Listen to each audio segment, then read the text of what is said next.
प्रमेय 6.2 यानी थेल्स प्रमेय का विलोम। पहले हमने थेल्स प्रमेय यानी कि 6.1 प्रमेय हमने पढ़ ली थी और अच्छे से समझी थी हमने। अब हम बात कर रहे हैं प्रमेय 6.2 यानी थेल्स प्रमेय का विलोम। ठीक है भाई, चलिए तो इसको समझेंगे अच्छे से। तो थोड़ा पहले 6.1 को जान लेते हैं, वो क्या थी, उसका सेम उल्टा होता है इसमें। ठीक है, देखो ऐसे हमारे पास एक त्रिभुज था। ठीक है भाई, त्रिभुज है। 6.1 को थोड़ा सा बता रहे हैं हम, ये त्रिभुज एबीसी है।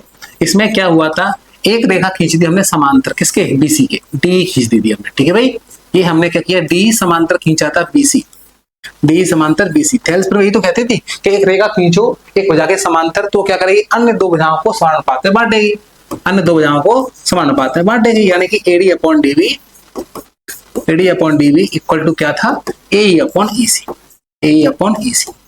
ये था हमारा, ये थी हमारी थेल्स प्रमेय कि एक रेखा है वो तीसरी भुजा के समांतर है तो अन्य दो भुजाओं को समान अनुपात में बांटती है। ये थी आपकी थेल्स। अब थेल्स का उल्टा करते हैं हम, क्या, थेल्स का विलोम। उसमें क्या है, उसमें कह रहे हैं एक रेखा है, ये त्रिभुज हमारे पास ए बी सी त्रिभुज है और ये रेखा है डी, ये समांतर नहीं है, समांतर अब नहीं है, पहले समांतर थी, अनुपात बराबर था, अब कह रहे हैं अनुपात में बांट। एक रेखा है वो इन दो भुजाओं को ए बी और ए सी को समान अनुपात में बांटती है, यानी कि AD upon DB equal to A upon E C. ये ऐसा कह रहे हैं, दिया है। ठीक है भाई, वो कह रहे हैं एक रेखा है वो दो भुजाओं को समानुपात में बांटती है, ये हमको दिया है। तो हमको सिद्ध करो, बताइए कि ये बी समांतर बीसी है, यानी कि अब बताना है समांतर। पहले समांतर थी थेल्स प्रमेय में तो अनुपात में बताना था कि बताइए अनुपात में बांटती है। अब कह रहे हैं रेखा है, समांतर नहीं, रेखा है जो क्या कर रही है, दो भुजाओं को समानुपात में बांटती है, तो बताइए तीसरी भुजा के क्या है, समांतर है। अब समांतर हमको सिद्ध करना है। ठीक है, तो यहाँ पर हम एक रचना करने वाले हैं, हम एक रचना कर रहे हैं। हमने मान लिया कि डी बीसी के समांतर रेखा खींच दी हमने डी एफ।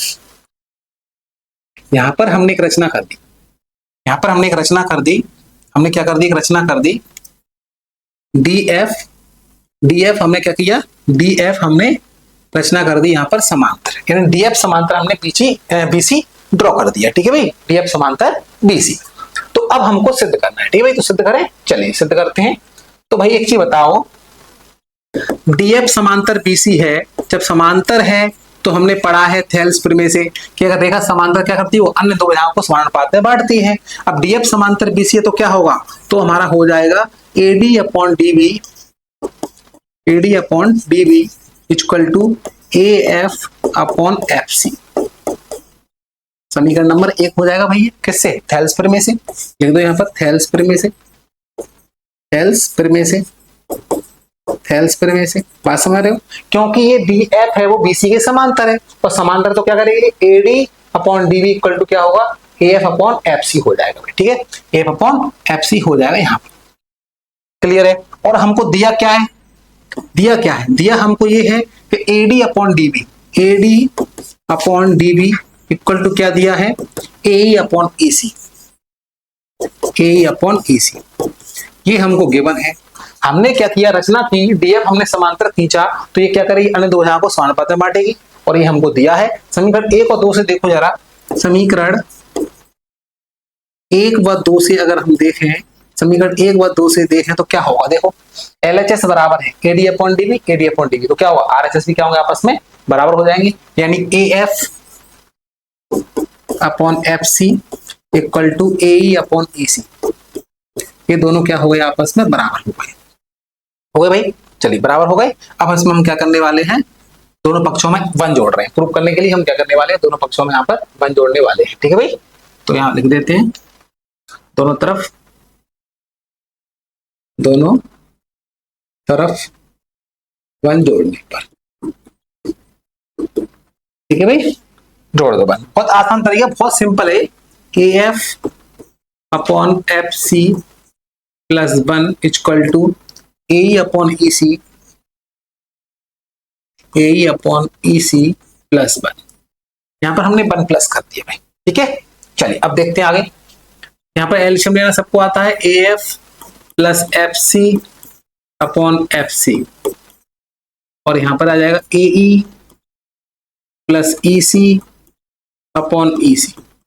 अब देखो जरा, A F plus F C, A F plus F C क्या बन रहा है, पूरा ए सी बन रहा है, पूरा क्या बन रहा है, ए सी बन रहा है, नहीं बन रहा बताओ। और ए ई प्लस ई सी भी क्या बन रहा है, वो भी आपका ए सी बन रहा है, दोनों सेम ही बन रहे हैं, ये कट गए तो एफ सी इक्वल टू क्या आ गया, ई सी आ गया।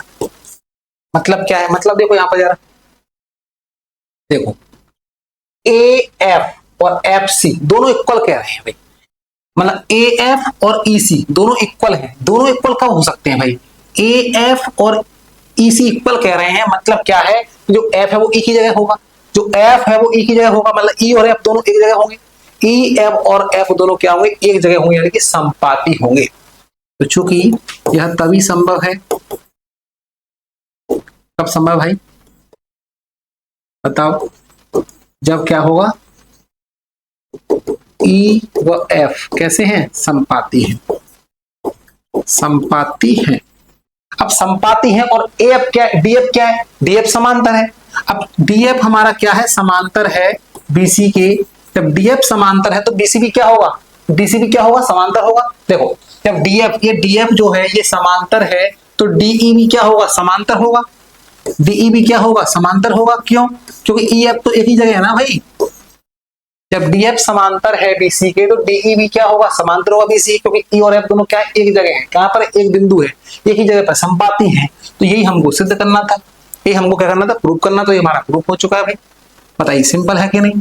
तो बहुत आसान है, कुछ नहीं करना, बस आपको एक रचना करनी है, डीएफ समांतर ड्रॉ करना है इसके बीसी के, कर दिया आपने, लगा दिया आपने थेल्स प्रमेय, समीकरण 1 और 2 से दिया, उससे हमने तुलना करी, ये आ गया, दोनों तरफ हम एक जोड़ देंगे, यहाँ पर आ जाएगा ए सी कट जाएगा, एफ सी और ई सी बराबर है, वो तभी संभव है जब ई एफ क्या हो, एक जगह हो। तो डी एफ समांतर है तो डी बी क्या होगा, डीई भी समांतर होगा। बात समझ गई। प्रैक्टिस करना, बहुत आईएमपी थ्योरम है आपकी, दोनों थ्योरम, बस 2 ही थ्योरम करनी है चैप्टर आपको। चैप्टर 6 में आपको सिर्फ 2 थ्योरम करनी है, दोनों में से पक्का एग्जाम में आती है भाई, और 4 नंबर आपके पक्के हैं। ठीक है, और वीडियो अच्छी लगी तो वीडियो को करना है, लाइक करना है, शेयर करना है, सब्सक्राइब करना है। मिलते हैं वीडियो में, धन्यवाद।